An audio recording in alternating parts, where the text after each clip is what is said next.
प्यारे बच्चों, एक बार फिर से स्वागत है आपका आपके अपने YouTube channel unique academic institute में। मैं राहुल चौधरी हमेशा की तरह एक बार फिर से आपके साथ हूं।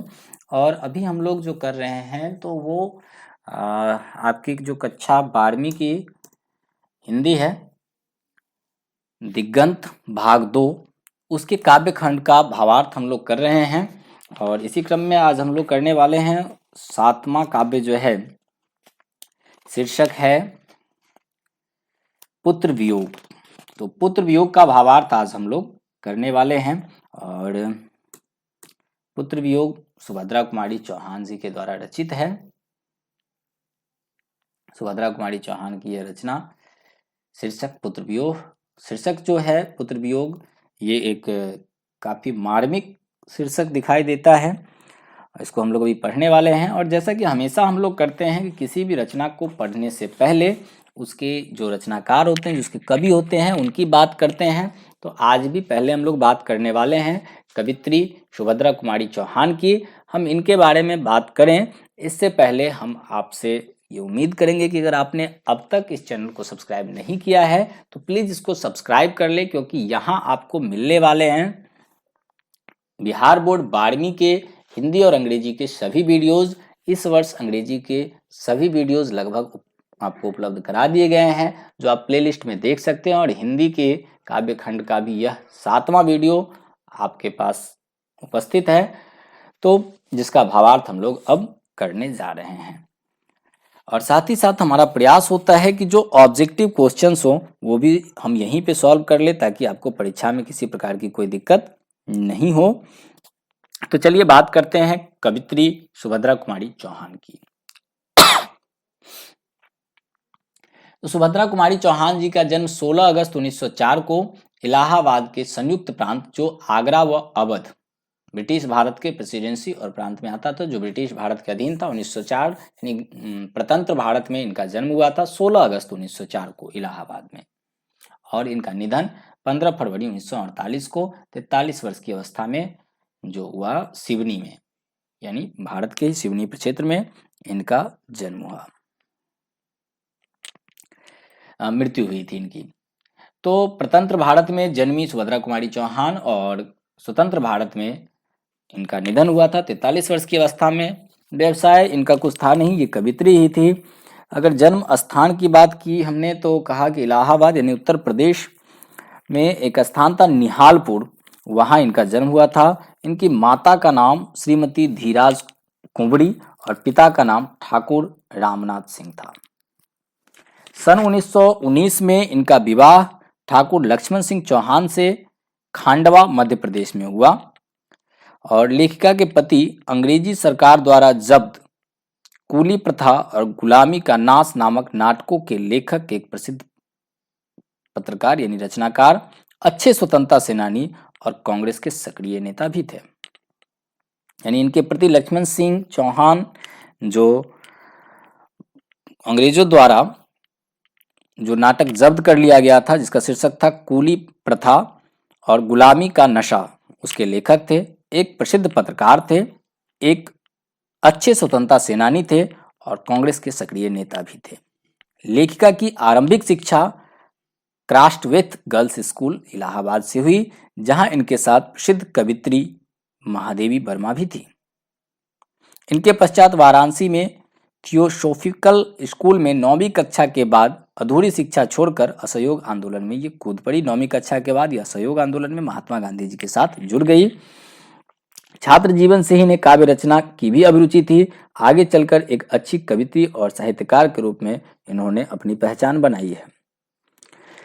अपने जीवन काल में सुभद्रा कुमारी चौहान ने समाज सेवा, स्वाधीनता संघर्ष में सक्रिय भागीदारी रखते हुए राजनीति करते हुए अनेक बार इनको कारावास जाने का अवसर भी मिला। अंत में मध्य प्रदेश के एक विधानसभा में MLA बनकर अनेक क्रांतिकारी परिवर्तन और जागरण में सक्रिय भूमिका निभाते हुए बसंत पंचमी के दिन इस संसार से नवसृजन के महापर्व करके चली गई। यानी कि अंत में राजनीति में इन्होंने अपनी सक्रियता इतनी दिखाई कि एक MLA बन करके ये विधानसभा पहुंची। लेकिन सन 1948 में बसंत पंचमी के दिन, यानी 15 फरवरी 1948 को बसंत पंचमी भी था, सरस्वती पूजा जिसको आप कहते हैं, ये आपके लिए बहुत महत्वपूर्ण है, याद रखने योग्य है। तो बसंत पंचमी के दिन ही इन्होंने इस संसार को त्याग दिया और इनके जीवन का महामंत्र था स्वतंत्रता के लिए सर्वस्व हवन करना। इतना नहीं, मुक्ति बोध ने कहा है, सुभद्रा जी के साहित्य ने अपने युग के मूल उद्वेग और भिन्न भिन्न रूप अपनी आवरणहीन शैली में प्रकट हुए हैं। यानी इनकी प्रशंसा में मुक्ति बोध ने कसीदे गढ़े हैं। इनकी प्रमुख रचनाओं की अगर बात करें तो मुकुल जो कि एक कविता संग्रह है, त्रिधारा ये कविता चयन है, बिखरे मोती जो एक कहानी संग्रह है और सभा का खेल कहानी संग्रह एक प्रमुख इनकी कविताएं हैं, इनकी रचनाएं हैं, माफ कीजिएगा। आज जिस शीर्षक की हम लोग बात करने जा रहे हैं, पुत्र वियोग, यह लिया गया है इनके काव्य संकलन जो मुकुल नामक शीर्षक से है, उसी से लिया गया है और उसके पृष्ठ संख्या 195 में आपको ये देखने के लिए मिलेगा। अगर आप मुकुल पढ़ते हैं तो उसकी पृष्ठ संख्या 195 से इसको लिया गया है। जैसा कि शीर्षक है पुत्र वियोग, आप पहले भी समझ सकते हैं कि ये काफी मार्मिक रचना है, मार्मिक कविता है। तो आइए देखते हैं इस रचना को जो मुक्त छंद में रचित है। आज दिशाएं भी हंसती हैं, है उल्लास विश्व पर छाया, मेरा खोया हुआ खिलौना अब तक मेरे पास ना आया। आज दिशाएं भी हंसती है उल्लास विश्व पर छाया, मेरा खोया हुआ खिलौना अब तक मेरे पास ना आया। शीत न लग जाए इस भय से, नहीं गोद से जिसे उतारा, छोड़ काम दौड़ कर आई, माँ कहकर जिस समय पुकारा। यहाँ मुझे नहीं लगता कि कुछ बताने योग्य बातें हैं। अगर आप खुद ही देख लो तो आप स्पष्ट रूप से देख सकते हो कि क्या है। आज दिशाएं भी हंसती हैं, है उल्लास विश्व पर छाया, यानी पूरा विश्व जो है वह उल्लास में भरा हुआ है, लेकिन मेरा खोया हुआ खिलौना अब तक मेरे पास ना आया, लेकिन मेरा जो खिलौना खो गया था वो अब तक मेरे पास ना आया। शीत न लग जाए इस भय से, नहीं गोद से जिसे उतारा, यानी कहीं पाँव में उसके शीत न लग जाए इसलिए कभी उसे गोद से नीचे नहीं उतारा कि कहीं मिट्टी न लग जाए। छोड़ काम दौड़ कर आई, माँ कहकर जिस समय पुकारा। और जब भी उसने माँ कहकर पुकारा तो सारे काम धाम छोड़ करके मैं दौड़ करके चली आई। तो एकदम सरल शब्दों में यह रचित है। अगर आप इसको खुद भी पढ़ेंगे तो आपको समझ में आ जाएगा। देखिए, आज दिशाएं भी हंसती हैं, है उल्लास विश्व पर छाया, यानी पूरा विश्व जो है वह उल्लास आनंद मनाने में लगा हुआ है, लेकिन मेरा जो खिलौना खो गया, यानी मेरा जो पुत्र खो गया, जो वापस लौटकर अब तक नहीं आया। और कितना प्यार करती थी उसको। शीत न लग जाए इस भय से, नहीं गोद से जिसे उतारा, छोड़ काम दौड़ कर आई, माँ कहकर जिस समय पुकारा। कभी उसको गोद से नहीं उतारा। क्यों नहीं उतारा? कि कहीं उसको शीत न लग जाए। और छोड़ काम दौड़ कर आई, मैं तब दौड़ कर सीधे चली आई जब भी उसने माँ कह करके पुकारा, उस समय मैं भागी भागी चली आई। और कहते हैं थपकी दे दे जिसे सुलाया, जिसके लिए लोरियां गाई। माँ बच्चे को गोद में सुलाती है, थपकी दे दे करके सुलाती है और उसको सुनाने के लिए लोरियां गाती है। तो कहती है थपकी दे दे जिसे सुलाया, जिसके लिए लोरियां गाई, जिसके मुख पर जरा मलिनता, देख आंख में रात बिताई। कहते हैं कि जिसको थपकी दे दे करके अपने गोद में सुलाया, जिसके लिए लोरियां गाई, जिसको नींद आ जाए इसलिए लोरियां गाती रही, जिसके मुख पर जरा मलिनता, देख आंख में रात बिताई। और उसके चेहरे पर थोड़ी सी मलिनता कभी देखी, उदासी कभी देखी, तो सारी रात ऐसे ही बिता दी। जिसके लिए भूल अपनापन, पत्थर को भी देव बनाया, कहीं नारियल दूध बतासे, कहीं चढ़ाकर शीश नवाया। जिसके लिए भूल अपनापन, पत्थर को भी देव बनाया। जिसके लिए क्या किया? तो सारे अपनापन, सारे रिश्ते नाते भूल गए। जिसके लिए पत्थर को भी देवता माना और कहीं नारियल चढ़ाया, कहीं दूध चढ़ाए, कहीं बतासे चढ़ाए और कहीं चढ़ा चढ़ा कर शीश नवाया। जिसको पाने के लिए, पुत्र को पाने के लिए क्या क्या नहीं किया? पत्थर को भगवान बना लिया। जो अपनापन था, जो लोग अपने थे, उनसे दूरियां बना ली। इतना संघर्ष किया उसके लिए, इतना प्यार किया उसको। और कहीं नारियल चढ़ाया, कहीं दूध चढ़ाया, कहीं बतासे चढ़ाए पत्थरों पर, कहीं चढ़ाने के बाद शीश भी नवाया। और कहती हैं कि फिर भी कोई कुछ कर न सका, छिन ही गया खिलौना मेरा, मैं असहाय विवश बैठी ही रही, उठ गया छौना मेरा। कहती है फिर भी ये सारे यतन जो है, जो सारा का सारा यतन व्यर्थ चला गया, कुछ भी मेरे काम नहीं आ सका, फिर भी कोई कुछ कर न सका, छिन ही गया खिलौना मेरा, मैं असहाय विवश बैठी ही रही, उठ गया छौना मेरा। मैं तरस तड़पती रही, असहाय रही, ये सारे दूध नारियल चढ़ाने जो हैं वो व्यर्थ चले गए, मुझे कुछ भी इसके बदले में मिला नहीं। मेरा जो खिलौना था, मेरा जो पुत्र था वो छिन गया, मैं असहाय विवश बैठी ही रही, उठ गया छौना मेरा, और मैं कुछ न कर सकी, मैं बैठी रही और उसके प्राण पंखरू उड़ गए।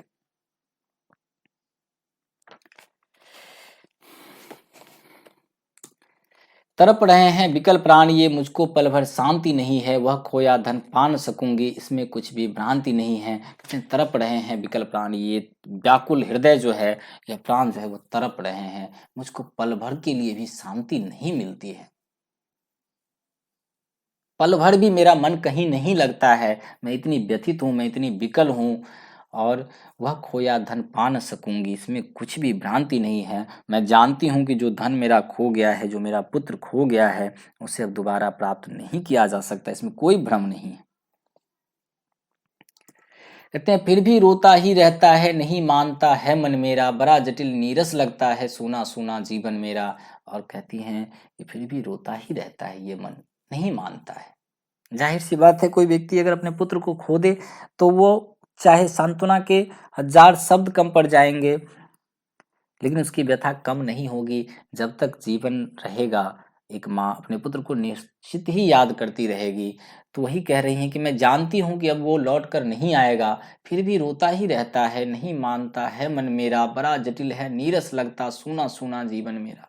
बड़ा मुश्किल हो गया है, नीरस लगता है, इस जीवन में कोई आनंद कहीं रह ही नहीं गया है, सूना सूना जीवन मेरा। और ये मेरा जीवन जो है बिल्कुल सूना सूना सा हो गया है, इसमें अब कुछ है ही नहीं बचा हुआ, एक पुत्र के खो जाने से, एक पुत्र के नहीं होने से। यह लगता है एक बार यदि पल भर को उसको पा जाती, जी से लगा प्यार से सर, सहला सहला उसको समझाती। ऐसा मन बार बार कहता है कि काश कहीं से एक बार आ जाए, पल भर के लिए ही सही वो आ जाए, तो उसको अपने सीने से लगा लेती और उसको सहला सहला करके समझाती। और क्या समझाती, तो मेरे भैया मेरे बेटे, अब माँ को यूं छोड़ न जाना, बड़ा कठिन है बेटा खोकर माँ को अपना मन समझाना। कहती है पल भर के लिए भी अगर वो बेटा अब लौट कर आ जाता जो इस संसार को छोड़कर चला गया है, पल भर के लिए अगर आ जाता तो उसको अपने सीने से लगा लेती, उसको सहलाती और उसको समझाती, मेरे भैया मेरे बेटे, अब माँ को ऐसे छोड़ के मत जाना। क्योंकि शायद संसार में इससे ज्यादा दुख का कोई कारण हो ही नहीं सकता है, इससे ज्यादा कठिन कोई मार्ग हो ही नहीं सकता है। बड़ा कठिन है बेटा खोकर माँ को अपना मन समझाना, चाहे दुनिया की सारी संपत्ति लाकर माँ के चरणों में रख दो, लेकिन जिसका बेटा खो गया हो उसको उसके मन को नहीं समझाया जा सकता, उसकी व्यथा को नहीं हरा जा सकता। ये बड़ा दुर्लभ है, बड़ा कठिन है। ऐसा मैं अपने बेटे को समझाती कि तू मुझे छोड़कर अब दोबारा कभी मत जाना। भाई बहन भूल सकते हैं, पिता भले ही तुम्हें भुलावे, किंतु रात दिन की साथिन माँ कैसे अपना मन समझावे। कहते हैं कि हो सकता है कि भाई बहन तुमको भूल जाए, हो सकता है कि पिता भी तुमको एक दिन भूल जाए, किंतु रात दिन की साथी वह माँ जिसने 9 महीने तुम्हें अपने गर्भ में रखा, वह माँ जिसने रातों को तुम्हारे लिए अपनी नींद खो दी, वह माँ अपने मन को कैसे समझावे, वह कैसे भूल जाए अपने बेटे को। तो जैसा कि मैंने पहले ही कहा था कि एक बहुत ही मार्मिक रचना है, और भगवान न करे कि कभी किसी माँ को ऐसे दिन देखने पड़े, ऐसी दर्द भरी रचना से रूबरू होना पड़े। हम भले ही ये मुक्त छंद में रचित रचना है, लेकिन आपको यह जानना होगा कि इसमें प्रवाह जो है इस रचना का वो बहुत ही मजबूत है। और भाव पक्ष अगर बात करें इस रचना की तो इतना प्रबल है कि कोई भी माँ के आंखों में आंसू आ जाए या सिर्फ कल्पना करे कोई, तो उसका हृदय द्रवित हो जाए कि एक बेटे को खोकर जीना माँ के लिए कितना मुश्किल होता है, कितना कठिन होता है। तो जो चीज़ स्पष्ट हो गया था इसके शीर्षक से ही कि पुत्र वियोग एक बहुत ही मार्मिक रचना है, पढ़ने के बाद और भी भावुकता का प्रवाह प्रवाह इसमें दिखाई देता है, और उद्वेग जो मन को व्यथित करता है, निश्चित रूप से कवित्री ने अपनी भावनाओं को जितनी खूबसूरती के साथ शब्दों में बयां कर दिया है, उन्हीं भावनाओं को हृदय में संजोना कुछ कोई सरल काम नहीं है। और आशा करता हूँ बच्चों कि आपको ये रचना समझ में आ गई होगी। हम मिलेंगे एक नए वीडियो के साथ, तब तक के लिए